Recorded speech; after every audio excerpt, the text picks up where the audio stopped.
Go play with the dogs, baby. Here, go play with the dogs over by the blue water trough. That way you don't get hit.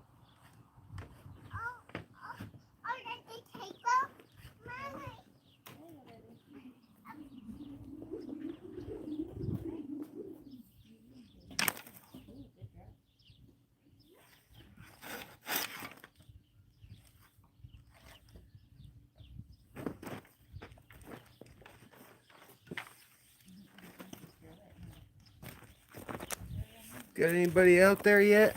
Justin, good to see you. Alright, for anybody that's out there that didn't watch last Tuesday's video, I've had several people ask me to give like advice and stuff on roping. So I kind of posted, I posted a video kind of explaining the basics of roping and kind of how to start developing your swing and whatnot. So I thought this Tuesday it would be good to do a live stream and answer questions in real time for those that maybe started practicing or trying to learn or something like that. So that's what we're here for today. Ask all the questions you want. Mr. Haste is in the house. Doing good, my friend. Doing good. Hope you're doing well too. I hope the weather's going good for you back there. Everybody that has listened to our podcast has loved it so far. So that's awesome.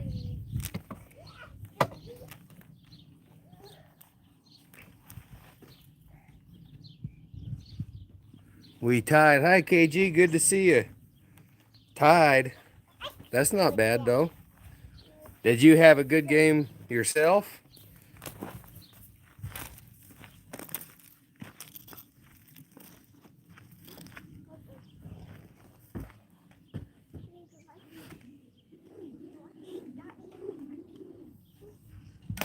Whoa, airball. Oh, it's okay, baby. I got it. Okay. Oh, you're going to get it? Oh, okay. Thank you. Oh, careful. There you go. Oh, you're going to watch? Okay. Whoa.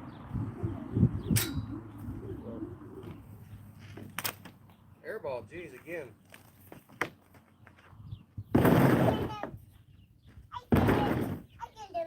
That's okay, baby. I gotta come up here anyways. Okay. Okay.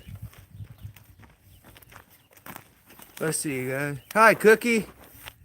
No, you're not late, Cookie. We've only been streaming a couple minutes, for about 3 minutes, so you're all good. Hi, Annie Finn. I watch your video and it helped me a lot. Good deal, Cookie. So, what I was explaining before you got here is that this whole stream is to answer you guys' questions in real time.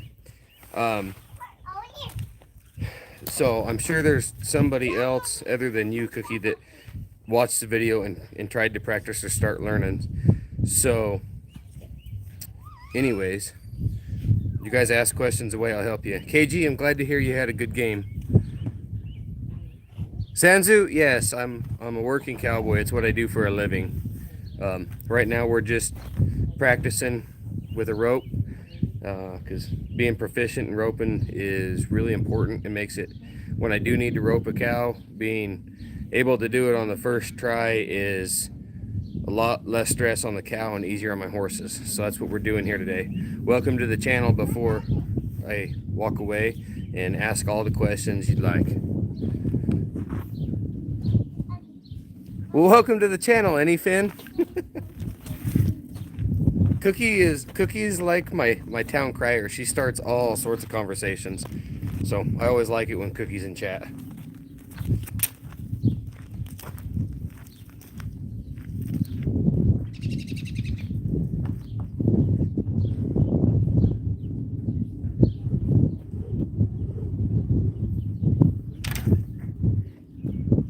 Gonna get it?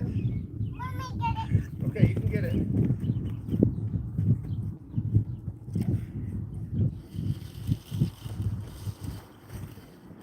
Take it off the dummy. Take it. Hey, you gotta take it off. There you go. There you go. Now bring it, baby.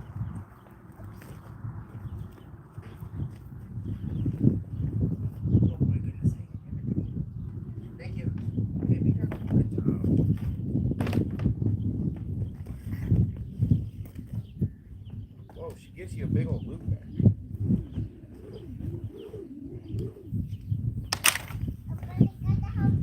No, it's okay. I got this one, baby. I missed. Okay, I got it for you. I got it, baby. We're good. You get the next one, okay? I'll rope it around the neck so you can take it off, okay? Okay. You ready?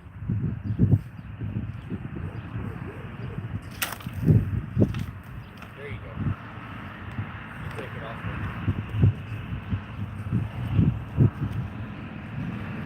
Look at that. Thank you.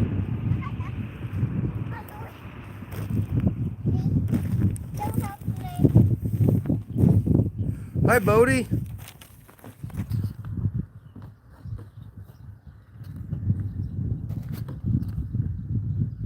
Okay, KG, I'm glad to hear you played well. That's awesome. You were fishing. You said you fell. Cookie, you fell in the water? Bodie, I'm doing really good. How are you, my friend? Okay, Anyfin, what do you do if you're streaming? You're a streamer. Going back out tomorrow should be better fishing, warmer temperature. I'm guessing you stream fishing. Has anybody got any questions relative to the roping? Cookie, you said you've been practicing? What do you look for in your forehand turnover? More lead or less lead between loop and coil? So for the forehand turnover, the biggest thing is, of course, a big loop, obviously. Split your spoke. I'm sure you've got that. And it's really no different in terms of the amount between your loop and the coils. You want enough to where you can move without it coming tight, all the way through your delivery. But you don't want so much that, it's going to catch when you throw or it's smacking you in the face or something like that. So it's pretty standard as to a normal loop. He does fishing with his son. Oh, that's awesome. You improved a lot. Jumped on my sister horse, tried to rope her. Tell me it's a lot harder on a horse. Yes. Once you figure it out on the ground, you add the horse into the equation, it becomes a lot harder. I'm doing awesome. Good to see you. And hey, you too, Bodie. I'm glad to hear that. Chase, I'll throw a few of those, a few forehand turnovers for you, and you'll be able to see it's the amount between your loop and your coils is no different than a regular head loop or heel loop or anything like that. So I'm practicing turnovers and Delvianos a lot here lately because I've got a roping on Memorial Day. Do you feed an extra coil in as well, or does that just depend on your distance? That I'm assuming you mean on the forehand turnovers. No, I try. When you swing a big loop and it gets big to a point, you can feel it kind of wobbling as you swing it. That's when you got enough loop for the big turnover, hit like the hip shots. And I won't feed past that because after that kind of wobbly feeling as you're throwing it, then it'll want to collapse and figure eight. Cookie, I'll talk about that in just a second. And I have seen nobody, because of the way you have to split your spoke, I haven't seen anybody throw a turnover with a distance coil in it. Adding distance to the turnover loops is really hard. It took me a long time to be able to throw them from further back, and it's kind of almost a little bit contradictory because I've noticed when I get further back and have to throw them, I have to almost try and throw them flatter, where if they're real up close, I can throw them higher. That's probably not the best way to explain that, but that's kind of how it makes sense in my mind. Bodie says, I was able to throw my first hula hand off your pony yesterday. She's making progress. Awesome. That is cool. That is awesome. It's fun to watch some young horses come along. That's the most fun thing in it for me. How far should you be? from the cow when you throw the rope? Cookie, that depends upon a lot of factors. You for an average head loop, you should run your horse up to where your horse's nose is between that, right around off the tail and the hip of whatever you're roping. For roping on the dummy, rope at all different distances, because you're not always going to get the same shot horseback. So if you practice just the same distance, the same throw and all that on the dummy, then something's a little bit different in real life, it will cause problems. So when you're roping your dummy, rope from all different distances and in all different angles. And the different angles, you know, wander around just a little bit with the same loop. But when you really set up different angles, like 90 degrees different, that's when you get into your different shots, Cookie. No, that's great. Thank you. Working on the backhand turnover as well. It's a very neat shot. Really love the Spanish flat as well. That's a shot really feels good in the branding trap. Okay, Chase, I will be the first to admit I have no backhands. That's one thing I don't have at all. I've got a pretty long hula hand that I get to work fairly consistently in a branding trap. I do need to add the backhand shots to my arsenal as well. Daddy, As far as bubbles. no, I don't want to play with bubbles right now, baby. I'm sure Baker will play with the bubbles with you. Yeah. We got Easter goodies. The Spanish flat though, explain that to me, Chase. I haven't heard that one before. So, hi Melvin. I don't even know what any of those fancy words are. Okay, Cookie. Ask away. Ask a fancy word and I'll explain it or I'll show it. Yeah, the backhand, it is a beautiful shot. I've been trying to get way more consistent with these forehand turnovers before I start adding other shots in. I'm going to work on those for a little bit, and then I do also want to work on my long hula hands. Front hand, backhand. Okay, Cookie.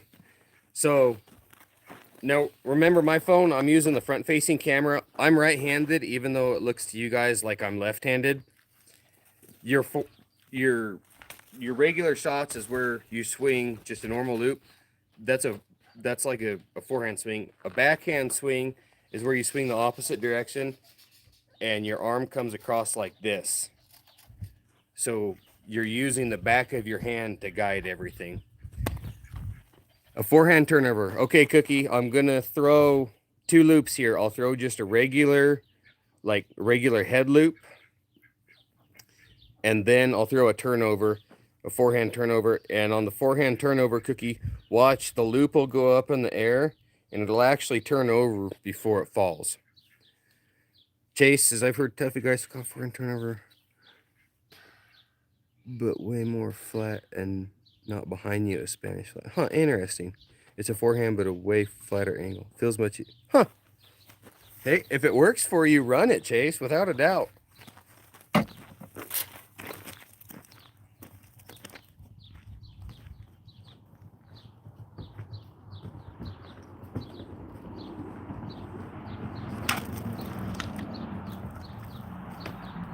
Okay, that was just a regular throw.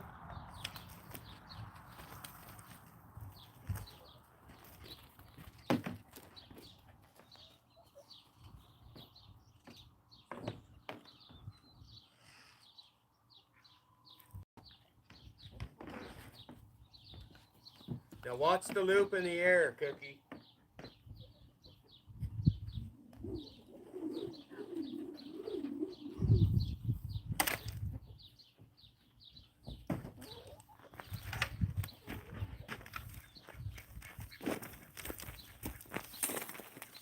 Okay, so that turnover missed, but I'm sure you saw the loop turn over. Tied 1-1. We were 0-1-1.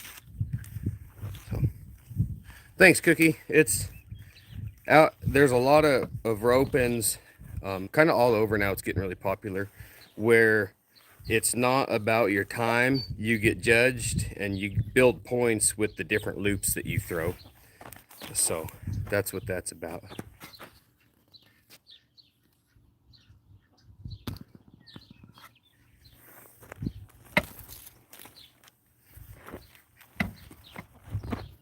So it definitely adds a lot of difficulty to throwing the turnover shots.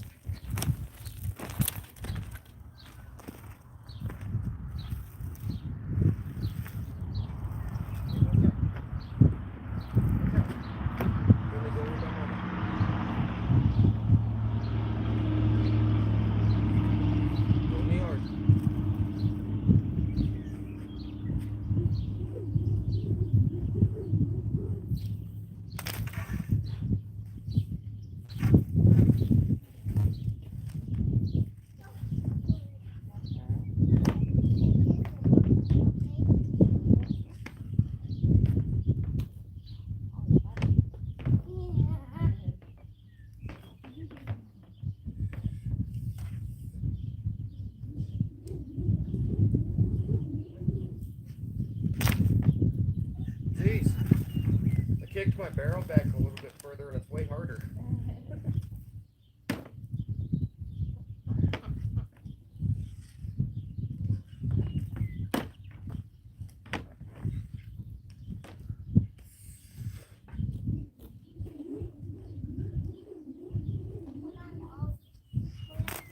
Oh my gosh.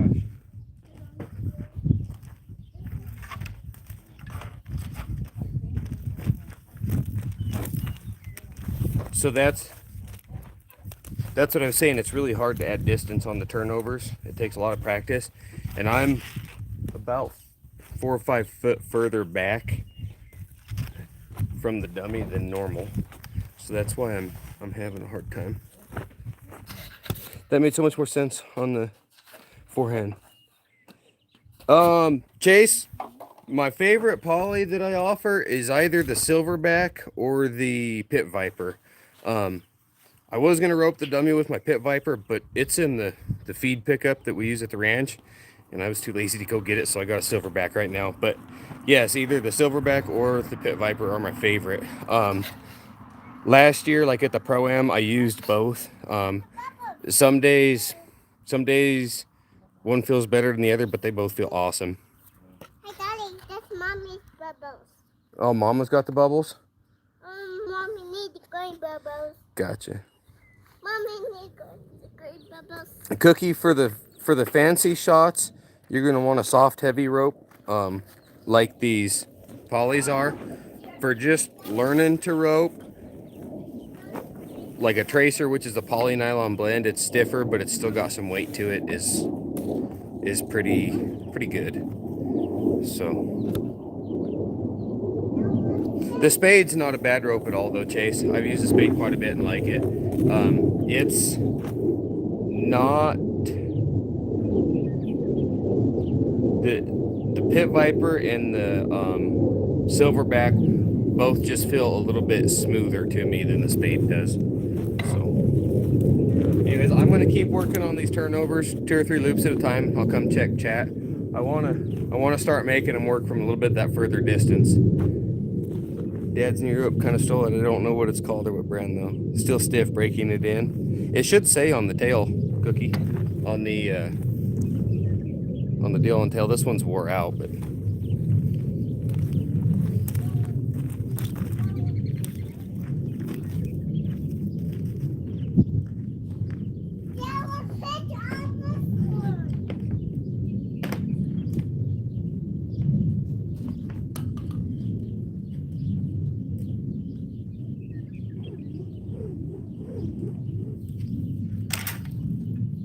there we go. We got one leg there anyways. You just gotta sound like Michael Clausen winding it up. Hey Brindley, can you get my rope? No, Oh, you're busy? Okay.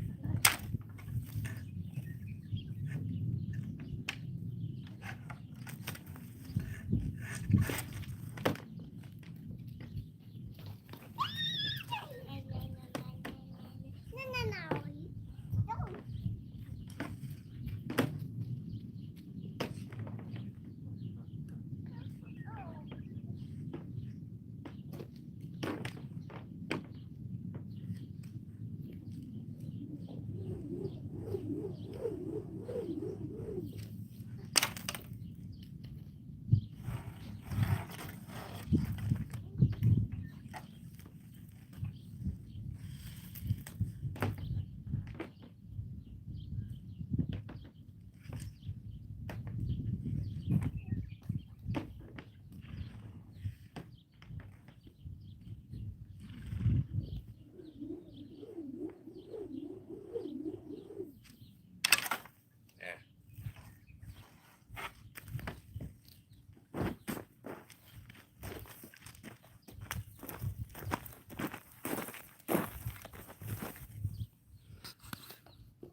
Got another game tomorrow night? Alright, well, good luck, KG.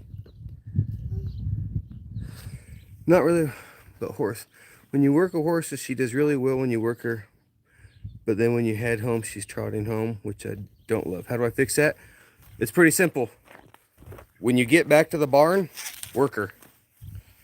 If you get back to the barn and unsaddle and put her away right away, she'll know that the barn is where she gets her big release. She's like, I'm done for the day. Now, say whatever you're working her on, get like a good spot you can quit her there, ride her back to the barn, take the weight out of your stirrups a little bit, make her walk. If you have to stop her or back her up, just keep her to walk however long it takes you to get to the barn, and then go back to working her on whatever you were working on. Wait until you find a really good spot to quit her, and quit her then. Eventually she'll realize, hey, just because I got back to the barn doesn't mean that I'm done for the day. That's the best way to deal with that.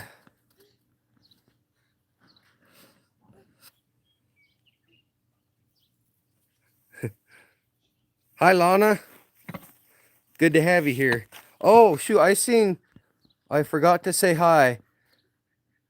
I see we have somebody from Paraguay in here. Sorry, I forgot to respond to you, but I did see you. Okay, Cookie, what kind of rope you got? What'd the tag say on it? You bet, Bodie.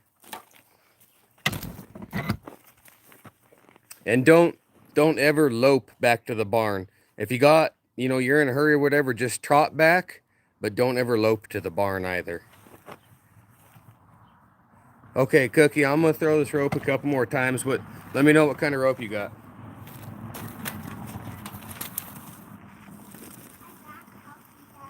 Oh, you brought me coffee? Oh, thank you. Here. That's got a lot of earth tones to it, baby. Yeah. Hot. It's really hot. The coffee kind of tastes like dirt. Mama, please make my coffee. Please make coffee. Too far. Make coffee. Very earthy. It's really hot. It's really hot, yeah. You can taste the earthworms. I need to cool it down. Hun, the coffee kind of tastes like dirt. She must have overcooked it. Yeah. Did you hear me? I said it's a little earthy. Yeah, I said the same thing. I need to rub out. I need to rub. Okay, this is way harder from 4 feet further back. This is stupid. I need to rub. Look like I don't know what I'm doing up here.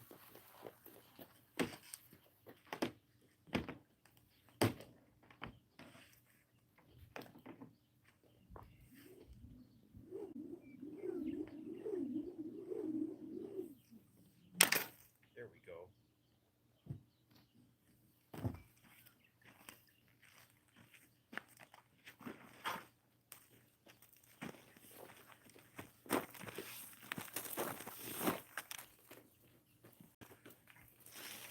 No label on it? Darn. Does it... Do you know what it's made of, Cookie, if it's a poly or a nylon? So, easy way to tell.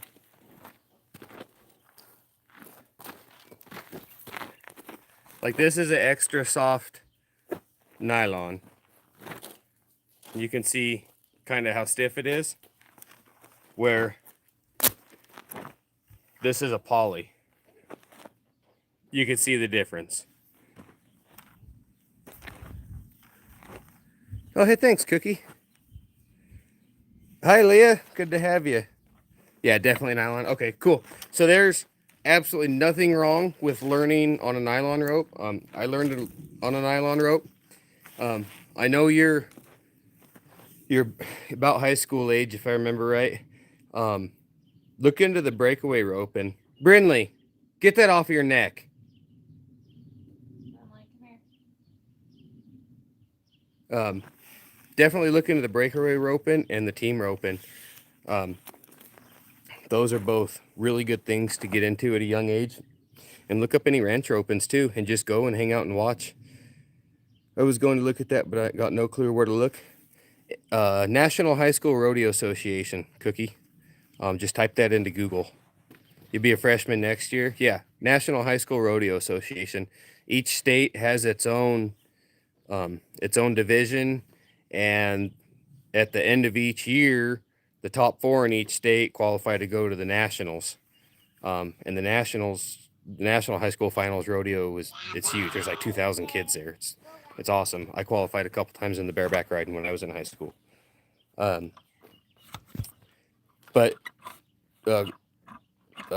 they allow girls in the team roping in high school and college, and they have girls breakaway roping, which it's growing really fast right now, and that's a super cool thing. I'm glad to see breakaway roping gaining traction.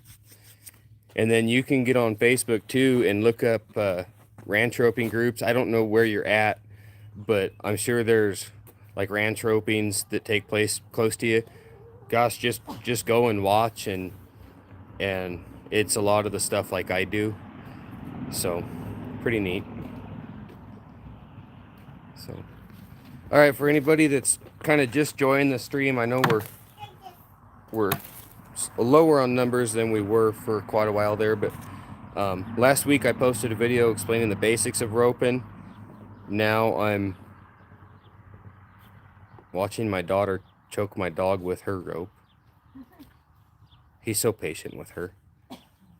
Anyways, I'm working on some loops of my own and answering any questions you guys got about horsemanship or roping or any of it. Bodie, yes, I do plan on going to the Pro-Am this year, and I believe I will have a booth there selling ropes, possibly selling some John Mincer Silver. Equine Health Solutions is going to go in on a booth with me this year. Tentatively, we got to get it all set up yet, but yes, I definitely plan on going to the Pro-Am. So, can you use a horse with navicular in the head and healing? What do you think, hon? Navicular is probably not too good for a team roping horse. I mean, Cookie, that depends how bad it is, and how good of a farrier you've got. If you've got a good farrier and the navicular is not too bad, then she could definitely be good enough for you to have some fun on. He was an ex-roper, no feeling in his feet. Yeah, Cookie, if he doesn't have feeling in his feet from it, then it's probably pretty dangerous to try and use him for it.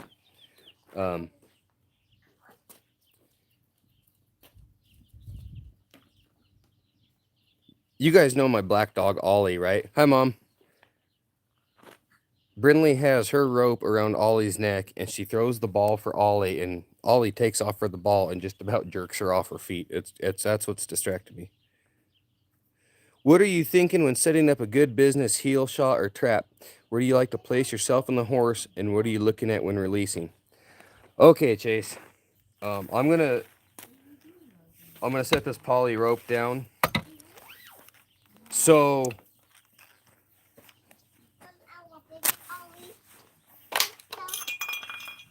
I don't know how to say this without sounding like I'm trying to insult a team roper, but don't act like a team roper when you're heeling. And I say that because, let's see, it's going to be this way. The heeler's over here and the steer's over here, and the header turns the steer, and they both go left. And then the heeler has to come in from behind the steer and heel it. Okay, that's the wrong way to do it in the branding trap or in the cowboy world.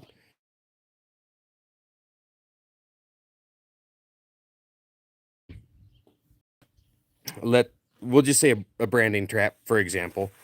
I'll let the header drag the calf out, and I'll try and get to the calf 2 or 3 strides after he leaves the herd, because the further he gets from the herd, the less likely he's going to be to just pull back against the rope, and that's going to be where your best shot is. Cookie, the Pro-Am's located in Ogden, Utah. When I get there, though, I don't ride up from behind the steer or the calf. Let me see this way. I actually will ride in from ahead of it like this. As the header is pulling that calf, I'll meet that calf right there. What that does is it keeps the calf pulling back on the rope because he sees me. I'll get there, I'll hip my horse over to where we're parallel like this. My horse is now stopped. The header continues dragging. Right there is my shot. I'll set my heel trap right there. And as the header drags that further, all I then have to do is pick my slack up, rope comes tight, and dally. You can get by throwing not great heel shots, and as long as your horse is stopped and your header's working with you, you can have a pretty good percentage of catch rates that way. Another thing that does is by riding in front of that calf, from if your header's here and the calf's here and you ride in on the left side of everything ahead of that calf, either that calf is going to drag straight back, which is what you want, or he's going to fade out to the right. That protects your header, where if you come in from the other side, that calf's going to fade out to the left and you're going to take a chance at rim firing your header. There are some shots coming in from the right and all that, but that's a little bit more advanced, and that's like when you see your sidearm shots getting used. But the best percentage of catching with a heel trap and the best way to protect your header from a wreck is to come in from the left side of them a little bit ahead, turn your horse parallel, and let the header drag the calf past you as you set your heel trap. Because your horse is already stopped, once you get a leg or two in the heel trap, you pick your slack up, you're not going to lose a leg. Where if you're trotting behind him and swinging and swinging and swinging, and you throw and you don't stop your horse, that distance is never going to be able to take up your rope. So you'll miss a lot that way. It's a 14-hour drive. Hey, it's a Cookie. It's all weekend long. Start bugging him now. It's a cool event. That's a super cool event. So I think Ogden's 10 or 11 hours for me, maybe 9 or 10 hours. It's right around 10 hours, isn't it? Yeah, it's a day's drive for me too, but it's definitely worth it. So, did that make sense to you, Chase?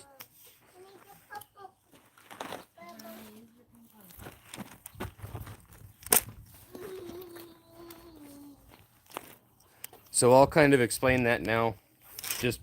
I'll kind of walk through it on the dummy, so to speak. That one's yours. Oh, I don't need it right now. We'll play with it in a little bit, okay? Super helpful, and sounds like stockmanship makes that just even more efficient. Yeah, you bet, Chase. I'll walk through it on the ground to see if any of it, if I think anything else to say, so to speak. But definitely, you throw your rope, when it comes to heeling a calf, you throw your rope with this hand, but you catch with this hand, and that is the hand that controls your horse. If your horse isn't stopped, you won't catch.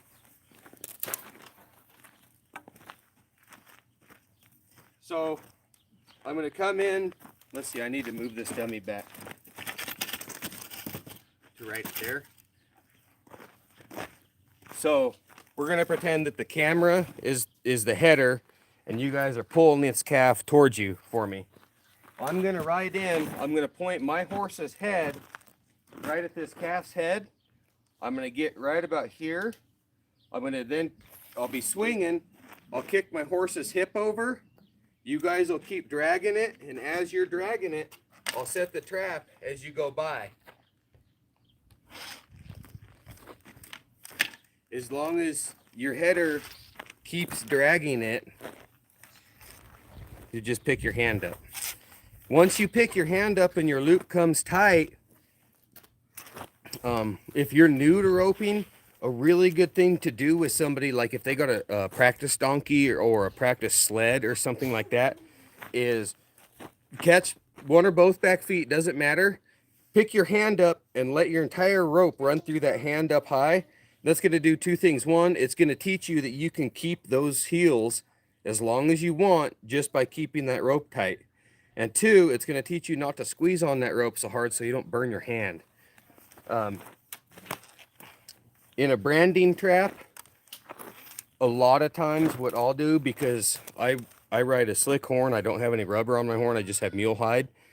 I will pick my hand up, and the rope will come tight, and if we got a long way to go to the fire, I'll just take one wrap and not hold it super tight, and I'll be slowing, because my horse is stopped when I throw, so I'll have to start him moving again, but I will move slower than what the calf and the header are going to the fire, and I will let rope slide that whole time, because that'll keep enough tension on the rope to keep his heels in it.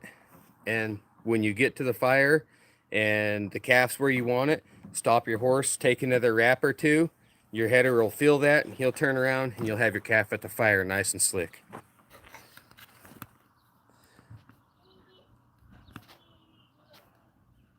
That makes it seem so much easier instead of just going in there, ramming, jamming, flinging it in there. Exactly. Nice and slow, big loop just makes so much more sense for both horse and calf.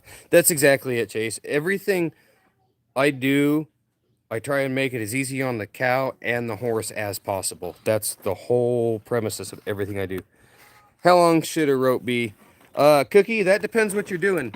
So, like, breakaway roping, they're going to have like probably a 26-foot rope. It's gonna be a little tiny short thing. Team ropers will run usually 32 foot on the head end and a 35 foot on the heeling end. Cow punchers like down in Arizona, they're probably gonna run 30, 35, but they're gonna tie off. And buckaroos like around my area, I carry a 60-foot rope because I slide a lot of rope. So it just depends what you're doing, Cookie. When you're just learning, like if you're wanting to get into team roping, just use team roping ropes. Just do as the Romans do, sort of thing. Where if you want to get into like the ranch roping with these big fancy loops and stuff, you're going to need a longer rope. But yeah, my ropes are probably a lot longer than yours. By the sounds of it, what you've got is a team roping rope. So I'm going to move that dummy. And I got about 20 minutes left that I can stream, and then I got to start getting dinner and chores and all that stuff done. I got my horsey. You want to show YouTube your horsey? Yeah. Okay, come here. Come here. I'll hold you up. Okay, show YouTube. Show him your horsey. What's your horsey's name? Rachel. What's your tell the camera what's your horsey's name? Rachel. Your horse's name is Rachel? Yeah. Oh. Okay, say bye, YouTube. Bye.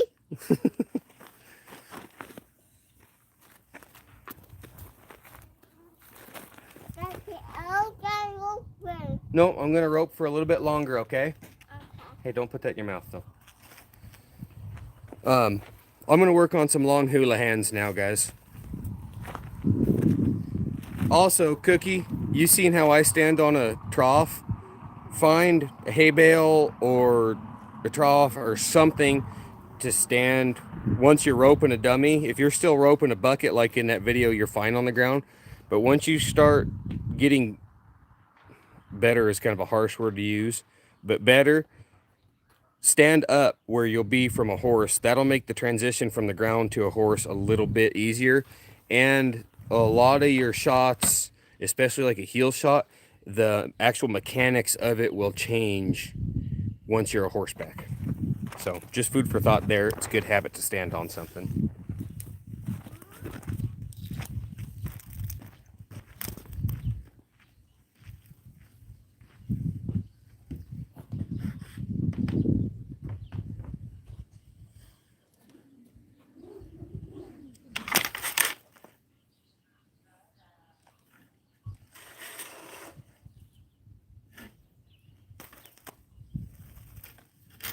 What are you doing in there?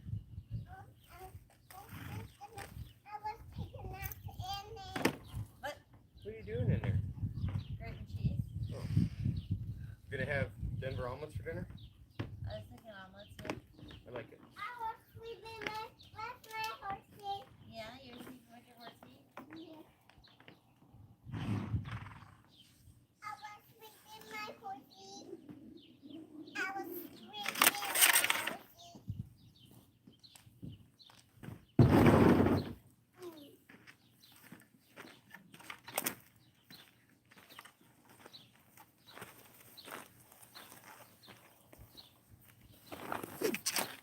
absolutely suck at healing.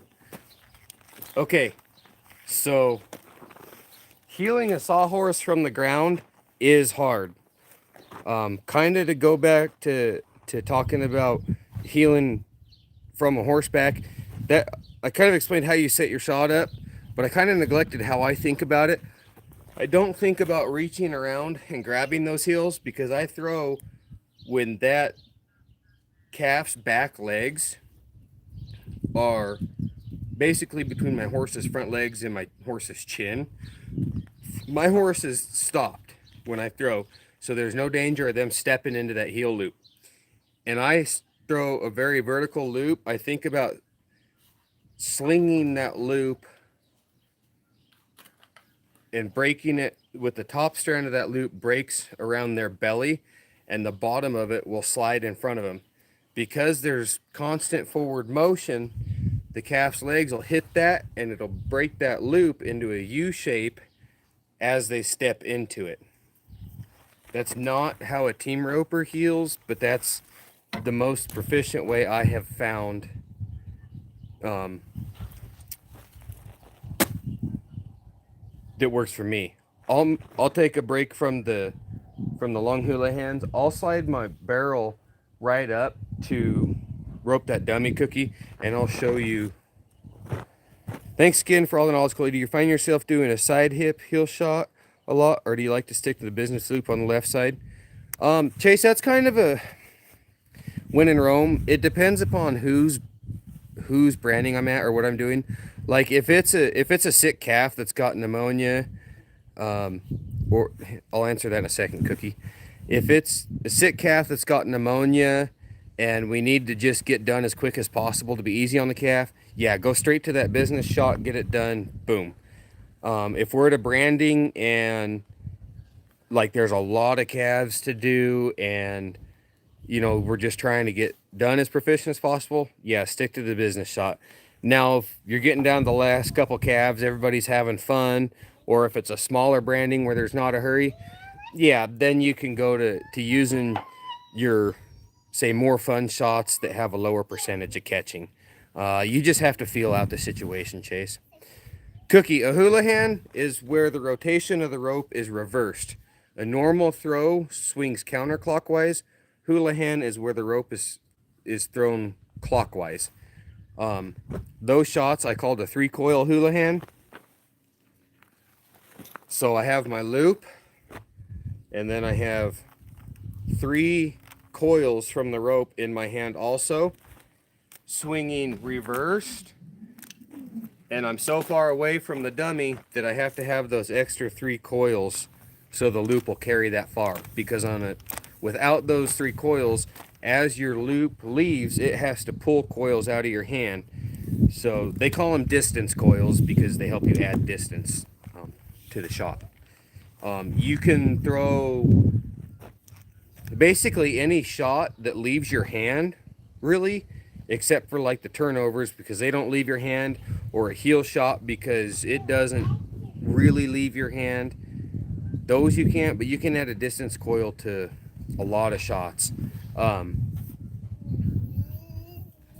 Distance coils, I use distance coils and those long hula hands, like when I'm doctoring something that I don't want to run, I want to catch it standing still, I'll get as close as I can to it, a horseback, before I get within its bubble and make it move, and I'll take a long shot like that in the hopes of I catch that first shot without having to run that animal, especially if they're sick, pneumonia or BRD or something like that. Okay, I'll grab this nylon because it'll stand up better. Show you guys the heel traps. I'm gonna turn everything 90 degrees. Have you considered coming to Nebraska to teach me? Well, I got an uncle and an aunt that live in Nebraska. Probably. You missed Delvey, and did you find yourself practically using the shot during day work brandings at all? In some cases, you stick to business, like you said. Do you keep that to town ropings? Yeah. My business shots that I will. Hey, where's Isaac? Oh, okay. My business shots that I use on the ranch when I'm hired and I'm like a working cowboy, not a cowboy rope in town, use a regular head shot, a regular heel shot, that long hula hand shot like I just explained. Occasionally, I will use my sidearm heel shot because I am pretty proficient with that sidearm heel shot. And if I end up on that side and just need something roped really quick, or if I'm in tall grass, that sidearm heel shot is a pretty good shot for tall grass. Now, the turnovers, the Del Vientos, stuff like that, no, I pretty much save those to when we're goofing off, having fun, or in town or something like that. The biggest reason there, Chase, is as a working cowboy, my job is to grow beef for the ranch to sell. And if I'm roping animals that are sold by the pound, I need to be as quick and as proficient as possible to lower their stress to keep as many pounds on them as possible.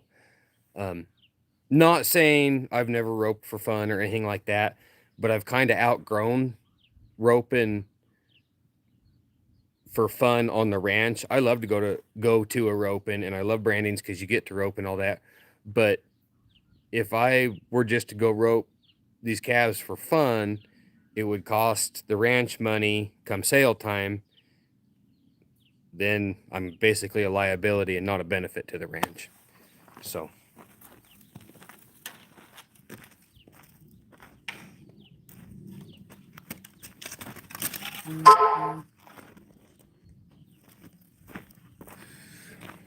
let's see.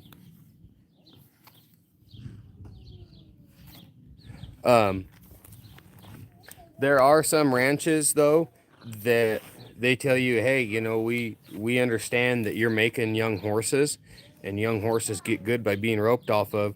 So some ranches, they don't mind you roping um, a small amount just to work a horse. Some of the ranches my buddies work for even have a couple roping steers so they can work their horses after work. So that depends a lot. But for me personally, yeah, I stick to those couple business shots. You're goofy, you know it.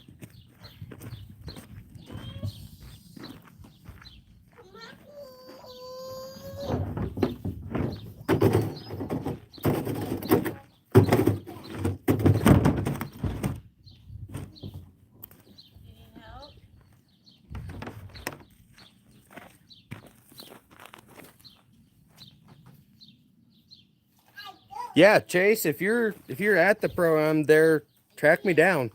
I'd love to talk to you. I'll probably have last year we did a barbecue at my trailer one night. We'll probably do the same thing again. It's usually the pro-am's 3 days long. Well, 4 days if you count like the team branding and the reined cow horse, but then you have the two full days of competition and then the short go. It's usually the night after that first full day of competition. We'll have a big barbecue at the trailer.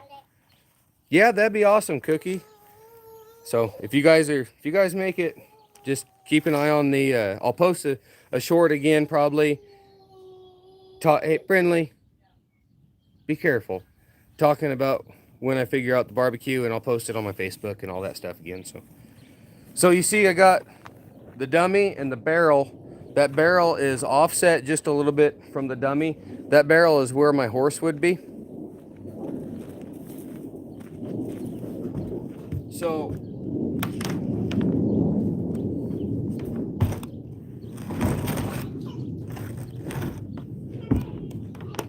I would be right about here in my saddle, and swing a pretty straight up and down loop like so, and set it right there. As like I said, that calf gets pulled forward, he'll hop into that loop, pick your hand up, and you got him all day.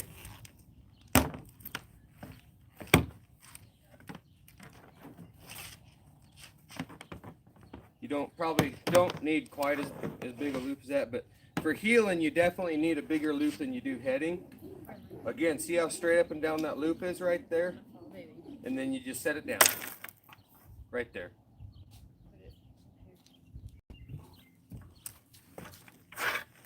So, I hope that helped you. Cookie, when you're heading, a good rule of thumb is that loop should touch the ground and your arm should be up just a little bit. And then when you're heeling, it should be just a little bit bigger than that. Yeah, the Pro-Am's hard on the wallet for sure. For sure. My bad. My phone's on the charger. No, it's not. Hang on, I gotta go plug my phone in. Hi, Shane. I'll be right back, guys. If I don't plug my phone in, the stream's gonna end quick.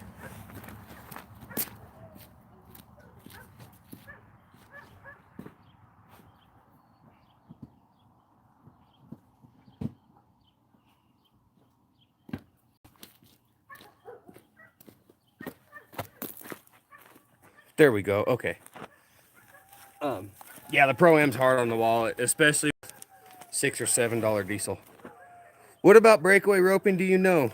All right, Cookie. Good question. Most breakaway ropers will use a dry lawn or a poly, basically a calf roping rope, which are softer and heavier typically than team roping ropes. You got stickers? Cool. I'll come look at them in a little bit, okay? The breakaway roping, Cookie, it's a timed event. They're, depending upon the arena size, the calf gets a head start using a barrier. If you break that barrier, you get a 10-second penalty. Basically eliminates you from competition. The chute, and remember, you guys are seeing the backwards image. The chute, in the breakaway roping, you start from the healer's box, which is on the right side of the calf. So the calf will be on your left side. You nod for the calf, and then you'll cross paths, and you'll want a rope as you cross paths and stop your horse. The tail of your rope is tied to your saddle horn with a really small piece of string, and you've usually got a flag tied to the tail of your rope also. When that rope snaps from the calf pulling it off, that's when time stops. Just about every association now has what they call the bell collar rule, which is where the loop has to be around the calf's neck. If it's just around his nose, or you got a front leg, or anything other than just clean around his neck, then it's a no time. I'll show you that loop. It's a straight up calf roping loop, as far as I know. So we'll set this right in line with you guys, right there. Not right. Not right. Now remember, we're gonna start from this side of the calf, and then we'll have to cross behind the calf to get to where we can rope the calf. So your shot from the breakaway roping is gonna come usually from straight behind the calf. And there's two different styles there. One is they'll have that loop tipped down straight in front of them for that kind of a shot. Or another thing that's kind of becoming a lot more popular is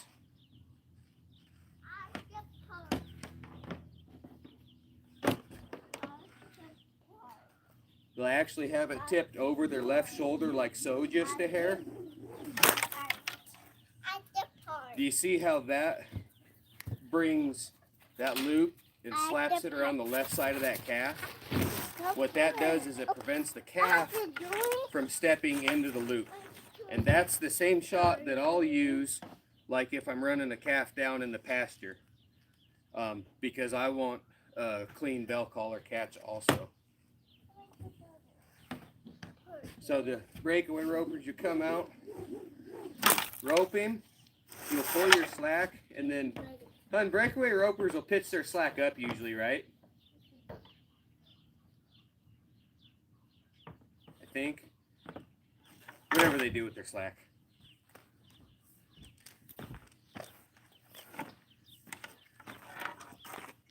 So, hope that helps, Cookie. You and me both, Shane. All right, Cookie. Well, I hope that helps. I'm gonna go about 5 minutes more myself, Cookie. So there's all sorts of breakaway clinics and whatnot. I went to college in Iowa, not too far from Nebraska there, Cookie. So there's definitely breakaway ropins and clinics and stuff like that. There's all sorts of resources. Shane, I haven't been able to figure out backhands either. I haven't spent a ton of time with them. I've been working mostly on my forehand turnovers. So yeah, you bet, Cookie.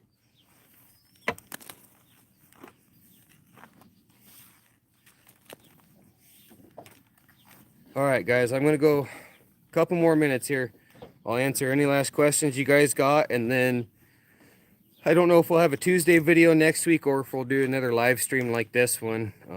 I liked answering everybody's questions,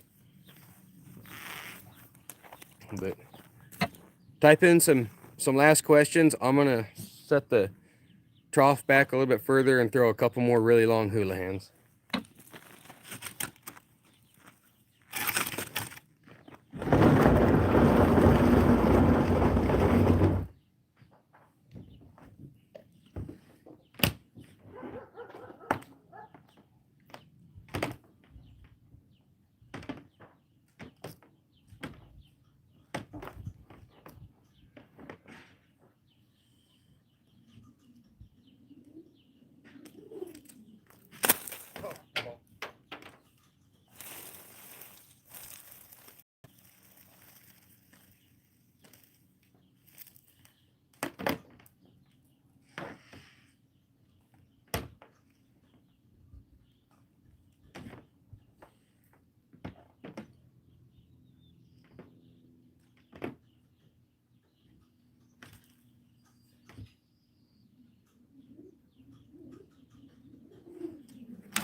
Friendly.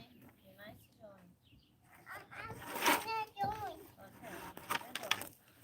Wow. It's just butter, baby.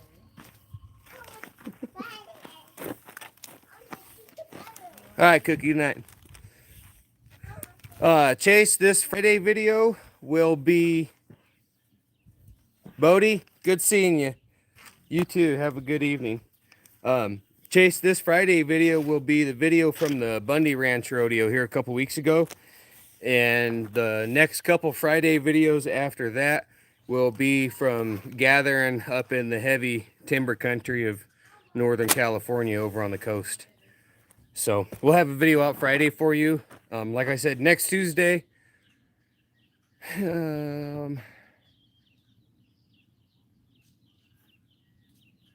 Not sure if I'll do like a little different explanation. Chase, I might actually go over and make a video about how I heal again and see if I can find some footage that I have in past videos explaining that better. Do something like that. And then if not, we'll do another live stream Tuesday night. Everybody's starting to need shoes again, so I might have some shoeing live streams here before too long. But yeah, Tuesdays and Fridays for sure. So I appreciate your questions today. I gotta go in and help the wife with dinner and start getting chores and start rinsing the toddler off with the hose and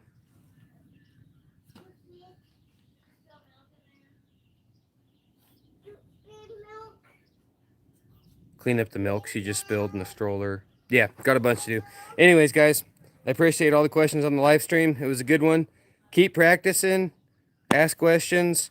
Any questions you guys got that come up this week, just post them in like the How to Rope episode 1. So, hey, you're welcome, Chase. All right, guys. Have a good night.